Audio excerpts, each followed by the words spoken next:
are we going to, as a district, pay for licensed people to come in and have these discussions with second graders? It's a great question, Thank you, Sarah. Sarah, for your question. Dr. Bragan? Sorry about that. I didn't get that answer yet, but I will get that clarification and I will share that with you and with the full board.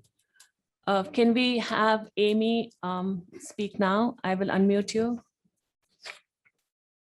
Amy, can you unmute yourself?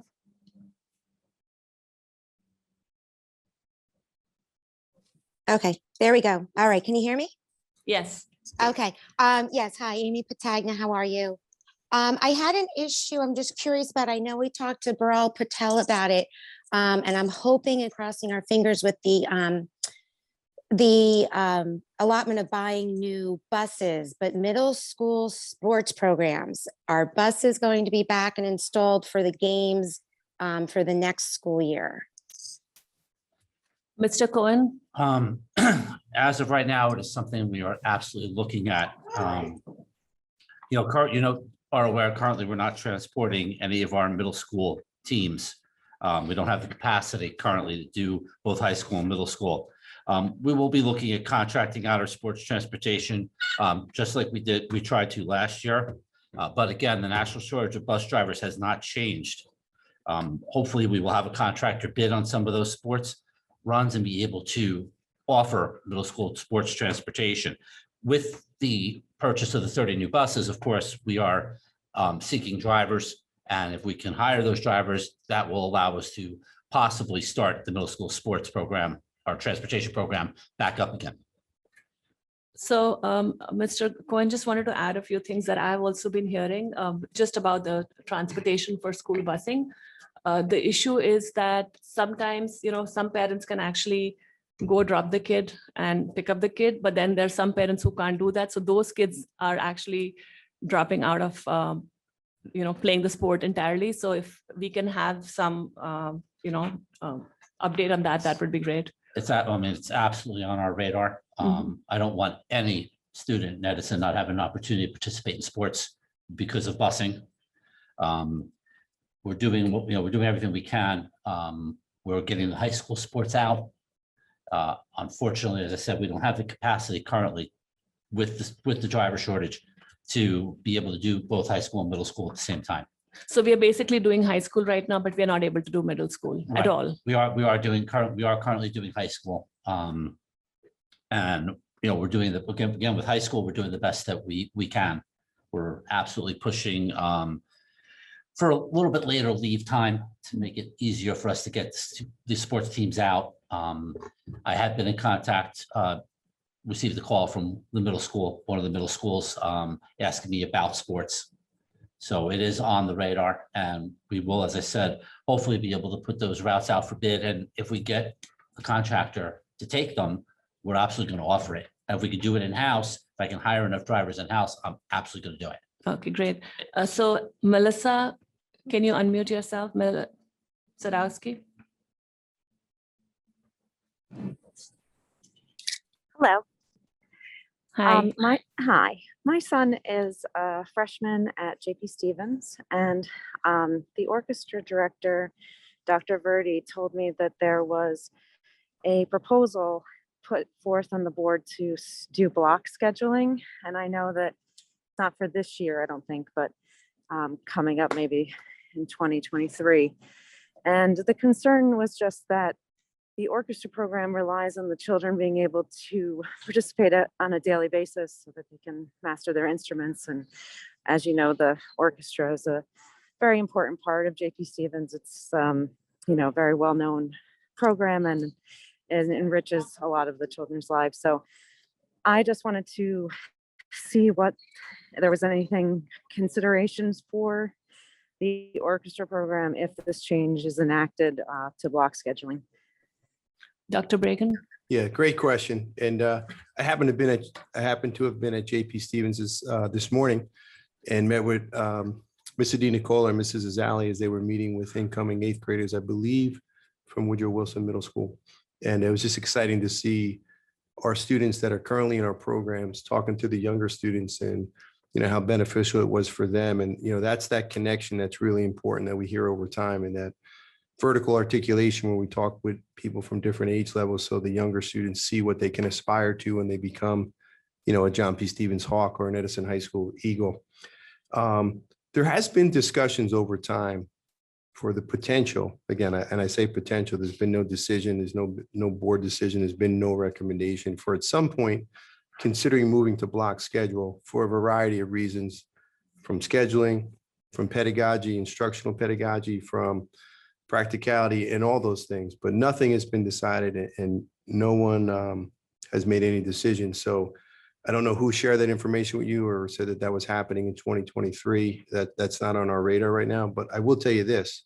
I happen to have been a superintendent in a district with a high school, not as large as our two high schools we have. And we did transition at some point a number of years ago to block scheduling. And it seemed to be seamless. Now, one of the things that you mentioned was, well, music and foreign language and other things, students benefit greatly when they do it on a regular basis and not have a 4x4 block, as one model is called, where you would have all of your courses in one semester and then a whole separate set of courses in another semester, similar to what you would do at a college level.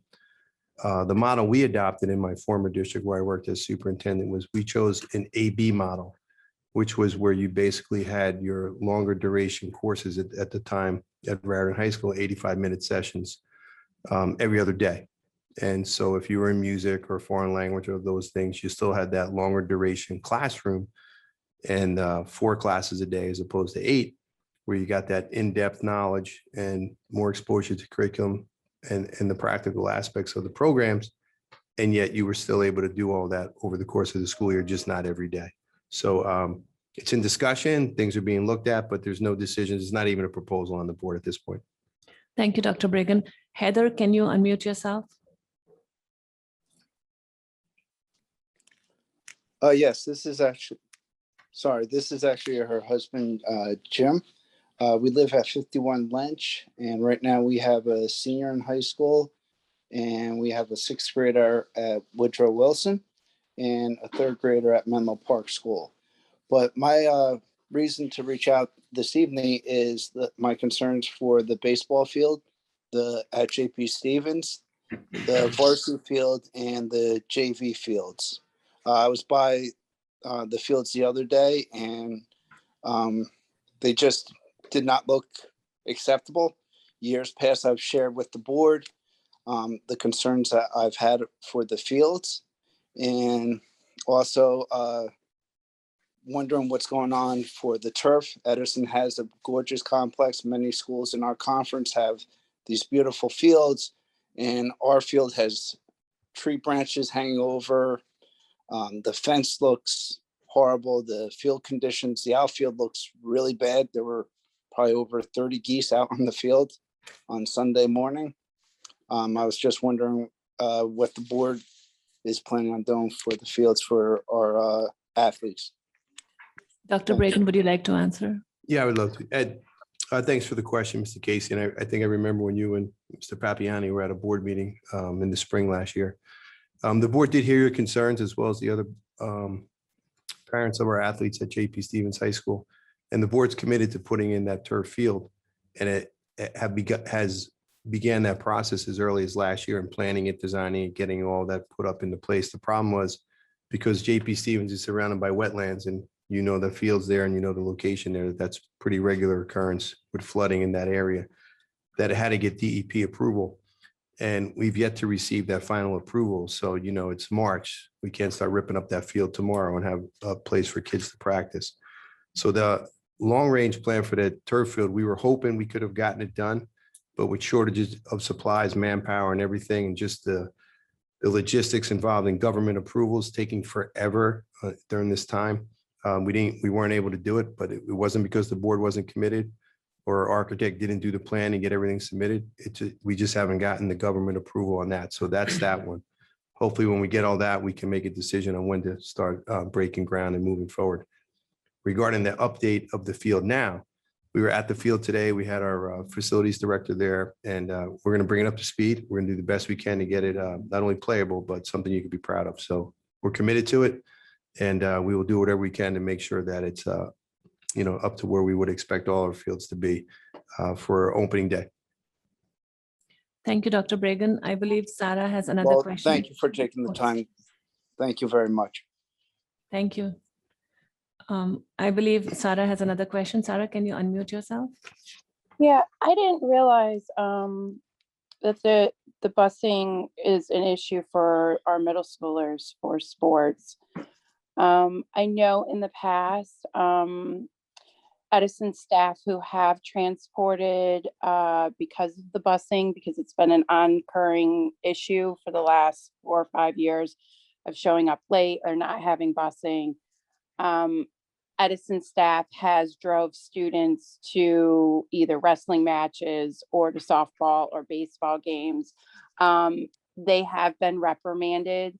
How are students going to get to these away matches? Are we going to, is the district going to allow the coaches, if us as parents sign a waiver, that they can ride with the coach or ride with another family member, that's on the team? Dr. Bregan and then Mr. Cohen. We traditionally haven't done that and allowed students to go with other students or other students' parents. And we know this year was something that was more difficult than others. Related to transportation or all the reasons that Mr. Cohen alluded to earlier. We're hoping to correct that problem for next year. And with the advent of, as we get to the spring season, hopefully the shortage will be less, or people could pick up more routes and do that. But we would view that on an individual basis. So typically, we wouldn't want to make that blanket statement for everybody. We'll deal with it on an individual cases, depending on who the students are, who the parents are working together with. And as long as we got all the cooperation and everything is, all the paperwork is there, we would explore all those options. Okay. So are the coaches because I know that our first team meeting is on Thursday for softball for Herbert Hoover. Is that something that I should continually go to Coach Grinelli about? Because I know both me and my husband cannot get off of work to make sure that they get to wherever they need to be at by 4 o'clock. So should I continue touching base with Coach Grinelli about that? I would say you should definitely do that. Have that conversation with the coach. If this is an arrangement that you can make with another parent and with the coach, and have that conversation. If that doesn't meet with your satisfaction, as you're aware, follow the chain of command, talk to the principal over there, Ms. McGrath, and I'm sure we will be able to come to a solution. Yeah, because I'm sure that there's other parents on the team who are going to have the same issue. So I'm just wondering what they're going to do about, if they're going to allow coaches or Edison staff to drive students, because I know in the past that was not allowed. I think I just want to say one thing, that it's not something we would allow staff to do because it puts them in harm's way when they're transporting students. And I don't mean anything negative about that, but our staff work really hard. And unless they're certified as a bus driver or have the CDL license where they're driving a bus, I would not ask a coach or a teacher to put themselves in that position. However, we have made arrangements with groups of parents that have transported other child's kids. As long as we can work that out ahead of time and have that discussion ahead of time so that everybody knows the parameters, because I don't want, your child to be going home with a parent who you didn't give permission to go for. And sometimes that's hard logistic wise. That's why I say work it out with the coaches. Everyone's been very understanding this year. It's been a difficult year with transportation, as we all know. So I would envision that would continue. Okay. Yeah, I just want to, Sarah, I just want to add to that. My kids play middle school sports in town too, and they ran cross country and then just finished a basketball season. But the problem's real. You have kids that can't, some of these games are, let's just say Perth Amboy, South River. It could take a long time to get to South River at 3:15 in the afternoon, right? By the time you get. The buses even show up. I've been in the district long enough. The buses usually are like an hour to an hour and a half late. Well, yeah. So I'm not even talking about buses. So I wound up, and of course I have like a van. So I wound up driving a bunch of kids all the time because they needed a ride, and that's fine. And we kind of worked it out, but not every, the point is, Mr. Cohen, I have to ask you, we're not waiting until next year to potentially get buses. We have an active.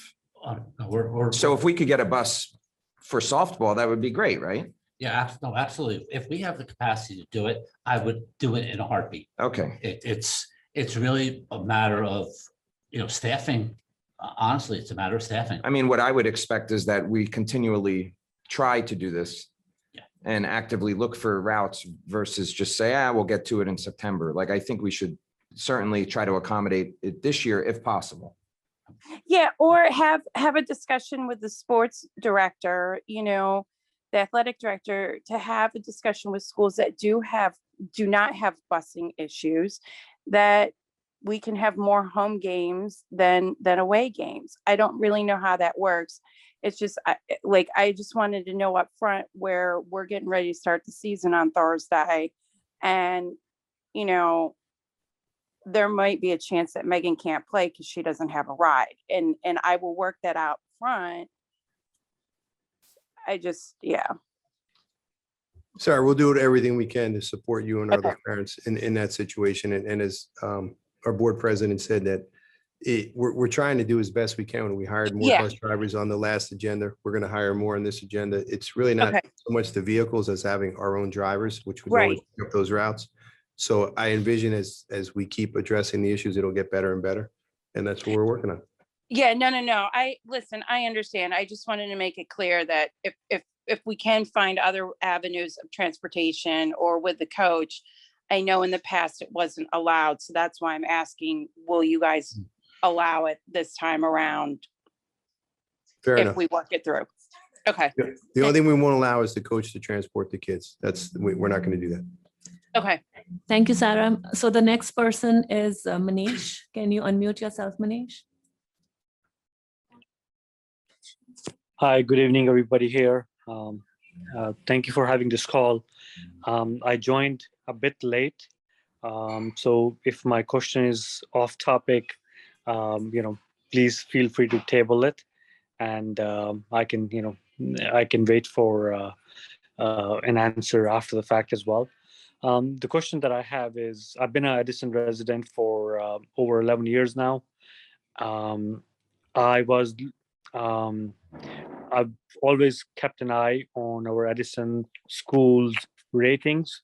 The district where I fall in is, the schools that my kids are going to would be from elementary, it'll be James Monroe, from middle school, Herbert Hoover, and from high school, it'll be Edison High. Now, I've seen James Monroe's ratings drop from 6 out of 10 to 3 out of 10. And, Herbert Hoover has maintained their ratings up to, I think, 7 out of 10, whereas Edison High's ratings are 5 out of 10.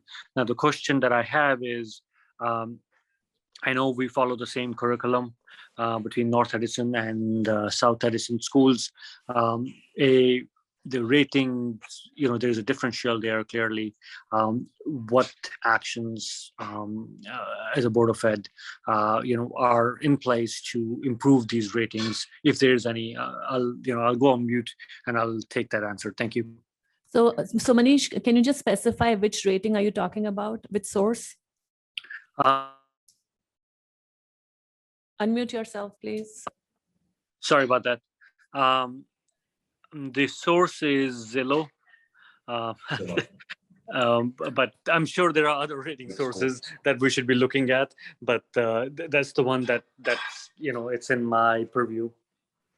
So I would just say, just from my personal experience and, some of the research that I have done in terms of, rankings and things like that, it's very important to look at methodology. Like whenever you look at rankings, go look at the methodology, because every ranking has a methodology. And there are some actually which just say anybody can go and put a score. I'm not going to name which surveys they are. So I could be living in, say, Princeton, and I could put a score for Edison. So it's very important to look at the methodology. One of the methodologies that is pretty robust is, but that's only for high school, which is the US News and World Report. And but on the rest, I will let Dr. Bragan answer in terms of how to improve from wherever we are. If you can add. Yeah, it's a great question. I think as Mrs. Madiger said, the metrics used to determine those assessments are really important as well in those ratings. And some have different metrics than others, but even if you use the New Jersey School Performance Report, which is published by the New Jersey Department of Education, and that those scores are on our website, there's a link to that that's on the NJ DOE website as well. There's a lot of good information there, and some of the information related to some schools indicates they're not performing on par with some of our other schools, right? And so we do adhere to that information. We do try to address it. Some of the things we do is we provide more supportive services individually for the students, more time on instruction for some of the remedial skills that some of our students need. Sometimes we have smaller classes for those children. And we look at all the assessment scores and we try to assess that on an annual basis and provide as many resources as we can. One of the problems with the ongoing metric is, as you know, during the pandemic, we've all struggled over the last 2 years, and it's impacted all of us in a variety of different ways, depending on our family situations and our work situations. But one salient piece when you look at the ratings of the schools, and again, I don't really use the Great Schools or Zillow. I know a lot of our community members do, and sometimes for where they're going to choose to live, but we do use the NJ Department of Education ratings. There's been no assessments for the last 2 years. Now, we just had the Start Strong assessments in the fall. They weren't really a typically full-blown grade level assessment there, but they did give us and our teachers some metrics on which to differentiate the instruction to meet our kids' needs during the course of this year. So we're looking forward to the assessment data as we traditionally would do, right? And the states improve some of those assessments this year with our graduation requirements and the NJSL assessments for the elementary students. We're looking forward to that information and to try to use that to gauge our success or find out those areas where we may need some more supports moving forward. Thank you, Dr. Bragan. So I just want to add that as we are doing these this committee meeting, it's not just to ask questions, but also to share ideas. If you have an idea that will help us, in doing better, then we would welcome all of those ideas. With that, the next question, I will ask Elena Jensen to unmute herself. Good evening, everybody. My son is going into 6th grade. One of the concerns I have, and it kind of stems from just history that I've had all through elementary school with him. He's a great student, straight A's for the most part, but there's been a lot of difficulty, one with bullies in the school, how things are addressed. If he struggles, it took quite a lot of pushing, a lot of escalation through the teachers, that he had, especially like last year, were very difficult. Teacher didn't want to help, didn't want to kind of go out of the way to try to find out what was the problem, how to help him succeed. It was very disconcerting. I was very disappointed. This year, he has an amazing group of teachers that are just unbelievable. My concern is that going to middle school, I mean, the work gets harder. And a lot of things that I've heard from other parents that have had kids go through this middle school before, it all depends on what teacher you get. I mean, I don't understand why there isn't consistency, or we don't have a push to have teachers have more consistencies with how they teach, or what they implement, how they deal with kids who maybe are struggling. I don't see why the parents have to really push or have to fight for their child to get help, if the teacher should obviously see, well, if the child's struggling or getting bad grades or something along those lines, why are those things not being addressed? Why does it take to have a fight or an argument in order to have something done? Thank you, Lena. Thank you. Mr. Cohen, you have that one? No, I'm just kidding. Ellen, a great question. First and foremost, I want to say to you, if at any time for you and all our parents that are listening, anyone feels that they're struggling to get support services or get their child's needs met, please don't wait. Don't feel like it's not okay. First, contact the teacher. If you don't meet with success there, contact the administrator on site, right? The building level principal or vice principal. And if you don't meet with success, contact my office, because I don't want to see any parent. I'm a father of 3 daughters. I've advocated for them their whole life, and I would expect nothing less than our parents. And the greatest champion for your child is you, Elena. So please, if you ever feel like you need to, or any other parents that need to advocate for their child, do so. And so we can get them the help that they need earlier than later, because I don't want to see anybody struggle at any age level unnecessarily.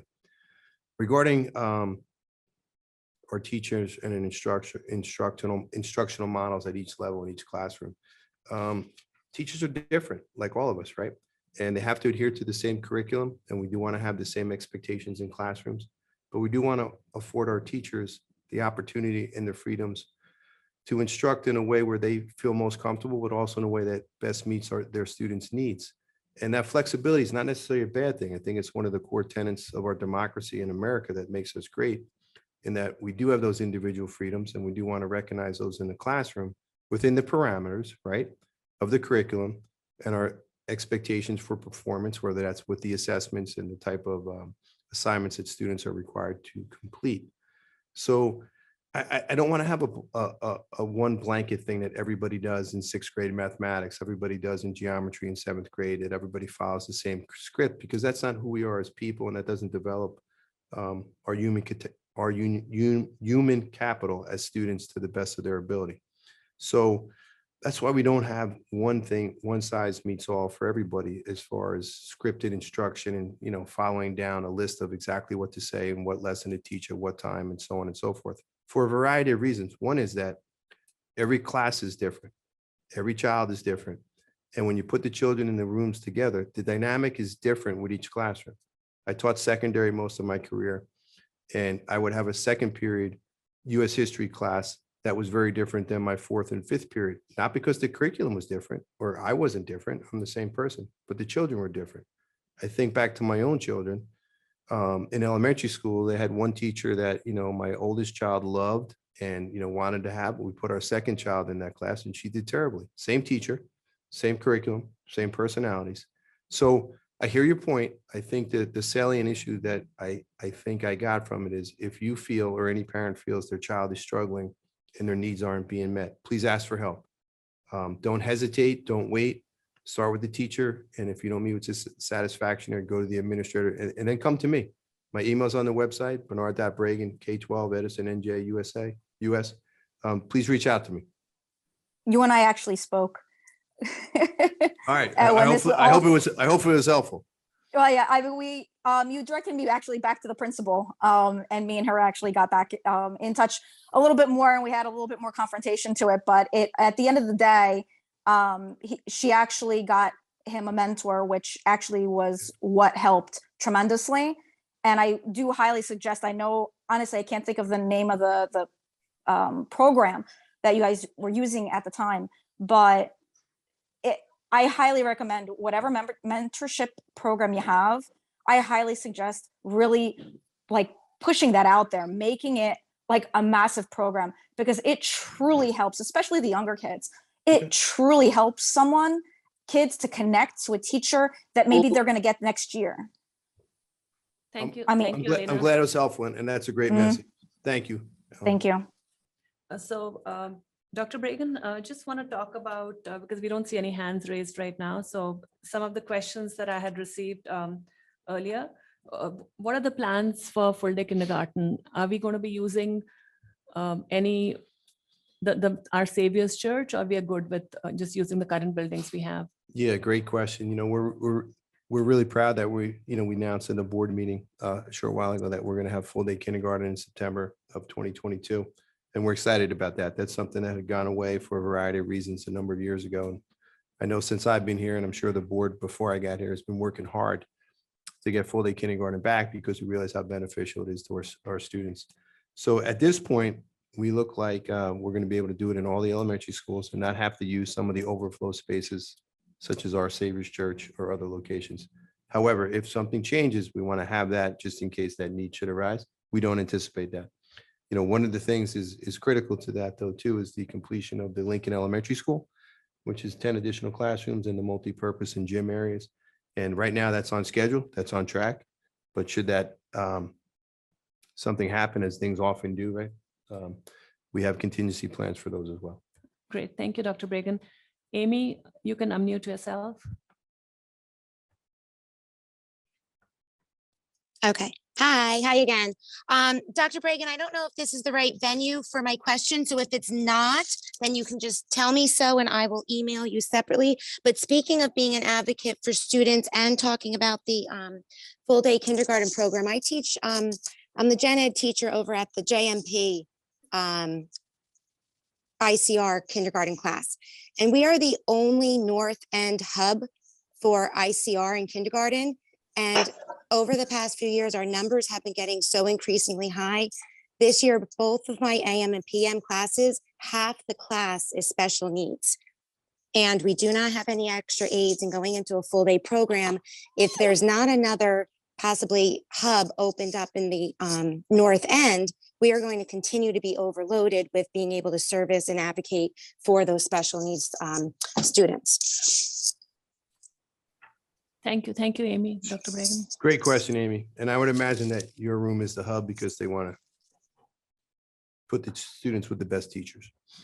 Anyway, we do anticipate when we go to full day kindergarten having more needs for ICR, right? Because even if you had a teaching pair right now that's in a half day situation where you meet the needs of 4 or 5 students in the morning and 4 or 5 students in the afternoon, you can meet that with, just one ICR teacher. But when you go full day kindergarten, that would be a complete full day of program for a group of 5 students and another group of 5 students that may need those services in ICR. So we're already anticipated that, and we've looked at those numbers that we would definitely have to increase our ICR sections so that your classroom in your area wouldn't be the only hub, Amy. It's a great question. It's something we're working on with Dr. Tui as well as the principals, because we do recognize that that is a significant need. So I just wanted to add that we also have something called the Parent Help Desk, which many of you might be aware. And we are constantly trying to improve. It's an online source where you can actually, ask questions and get your problems resolved. And I'll ask Virginia to kind of speak a little bit more about it because she has spearheaded this effort. And so Virginia, with that. All right, you know how proud we are of our Parent Help Desk. I mean, it's a wonderful tool for parents and for us as the board. We have made some changes into it, lately. We added parent portal to it. We do have enrollment, we have transportation, and also special needs and the food service too. If you're running into an issue or there's something, you have a concern, you just need to open up a ticket. Someone should get back to you or will get back to you within a 24-hour period. That would be just to acknowledge your ticket. To resolve your problem might take a bit longer depending on what that problem is. The only way that we can make this work is if we all participate in it, and we all have to, use it, move forward with it, use it. Do not lose patience. I know over the summer it was difficult. We ran into issues with it over the summer, but we have greatly improved, and we need you to, go back to it, have a little faith, and, it should be able to work very well for you. It's really odd because, the idea is really a good one because, I had gone to something for the township, the Chamber of Commerce, and the mayor had brought up an issue there. And it seems that the township is doing something very similar to what our Parent Help Desk is. The only thing is we use software, they're using a person, but the concept is the same. You call, someone acknowledges you within 24 hours, and then your problem, they address your problem.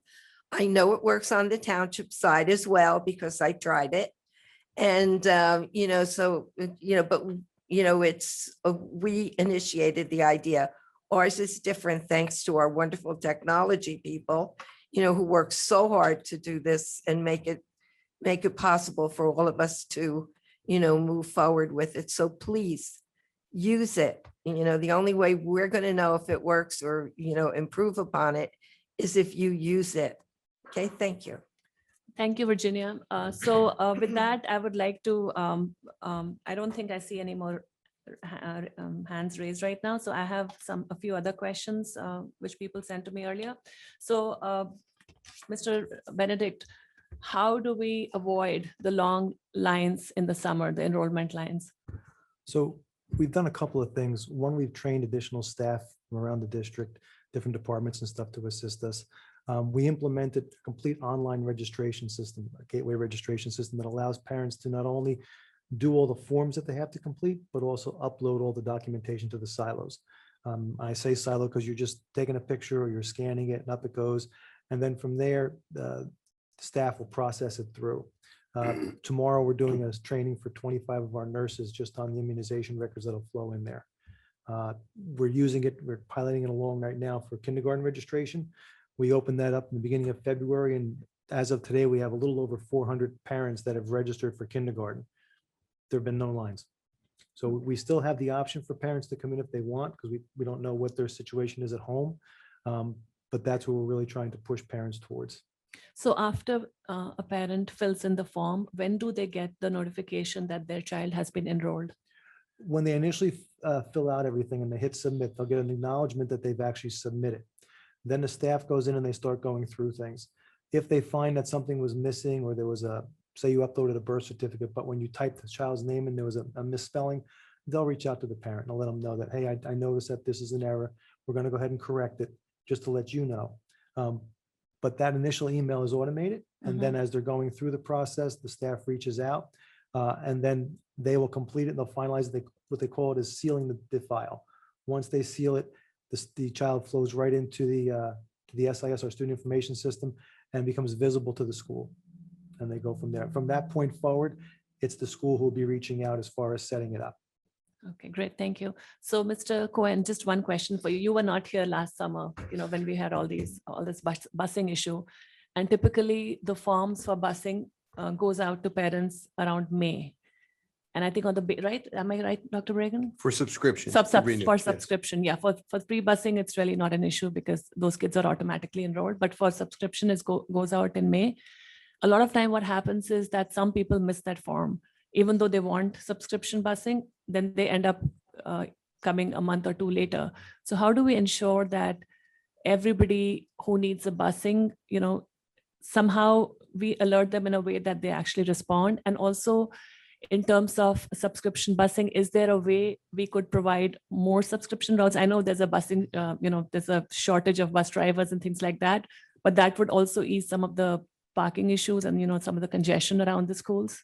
My staff told me what it was like with the subscription busing, and very popular program in Edison. We did manage to clear all of, except for the children that are on a waiting list. From the time that I got here, we managed to clear quite a lot of those people that were waiting for subscription busing. The online form is available. Mr. Benedict and I will go over the form again, see if we can streamline it a little bit more. That really comes out of his department. We do have a manual form, but we would prefer that the parents please submit it online. If you bring the form in from online, you do not have to print it. We will print it out for you.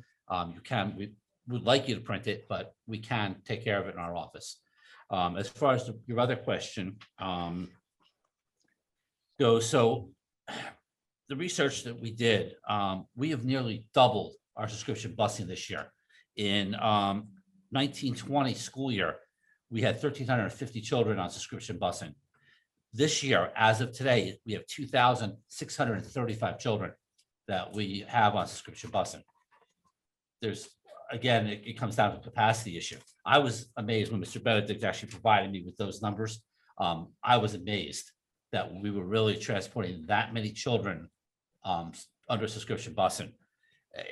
I mean, I saw the stacks of paper that were there when I got here at the end of October, and clearing them was something. But our ability to increase subscription busing, we have consolidated routes. The reasons that we were able to do these things, we consolidated routes in order to expand that busing. We have also consolidated bus stops.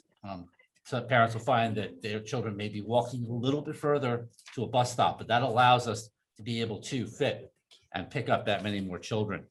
The consolidations allowed us to transport children that were required to transport and absorb routes from contractors that have been having issues providing drivers and covering our routes. So we brought a lot of stuff in-house too, along with doing this 2,300 65 students. So, we nearly doubled the capacity. I know some parents are upset because you're still not getting a bus, and to those parents, I apologize. I would love nothing more than to provide busing to every single parent that is requesting it. And that is our ultimate goal. Right. Thank you, Mr. Cohen. So anybody has any other questions? I don't see any hands raised right now. So if nobody has a question, then I'm going to pass it on to Doug, if you want to say something. No, not at all. I think this was productive, and at the least, we give the parents in the district a forum to come here and ask direct questions. This is great. But it's our job to take these questions and actually react to them. Absolutely. So we don't want to just absorb information. It's on us to take this feedback, take it not only seriously, but react in a way that we're able to show a result from meetings like this. Absolutely. Virginia, do you want to say something? Well, I have a question. Okay, just a little one. Sure. Yeah. All right, yeah, I know we're doing everything online and through, for both of you, and I know it's not easy. But my question is the documentation for, all right, birth certificates, proof of residency, custody, all those. Now they're downloading all of them and just sending them in. We don't visibly look at them and make sure they have seals and anything like that. Do we do that? Or we do? That's part of the process. One of the things when you're uploading a proof of residency, district requires 4 actual proofs of residency. Yeah, I know. We can enroll a student with just one. You'll have to be notified that you have 30 days to fulfill the remaining 3. If there's a custody document that you're trying to submit, we will read it very carefully. With all the custody documents that come through, Mr. Kassane and I go through them. For accuracy, we reach out to the building principals and stuff like that. We have conversation with them, and we make them available to the right people within the administration so that they're aware of it. But we do look for the fact that the document's been filed, stamped and filed in the court, that it's been signed off on, that your proof of residency is within 60 days of you actually seeking enrollment, that your birth certificate, it's going to list the parents on it, and that if you're one of the parents that are trying to enroll, that you are in fact that person. So that's part of what is in the process of verifying it. And even with the immunizations. In New Jersey, there are a couple of immunizations that are required, for instance, the meningococcal shot. Yeah. New York doesn't require it, but we make sure that they have to have it. So that's one of the only things that can really prevent us from putting a child in the building. So if we're missing the immunization record, we stop it right there. And at that point, parents are notified that we can't proceed until we get that immunization record, because there is a regulation that requires us to have it in place. So to your question, all of that has gone over, reviewed. And that is when they come in and physically present these documents to Either you? way, either way, during the pandemic, we were not open to the public. understand that, yeah. So parents were emailing the stuff in. All of that documentation was printed, reviewed for accuracy, and processed along. It slowed the process down because not everybody was sending everything in at once. So that was something that needed to be followed up on. That's part of what the online system allows them to do. Everything comes in at once, and we can move the process, move the student along and put them into the system. Thank you.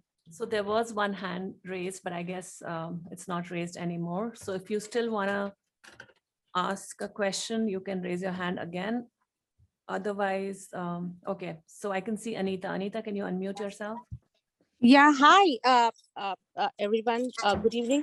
I just saw an ad right now for teachers in our district, and it just came to my mind, and I think I was asking you also the other day, Madam Vice President, for substitute teachers.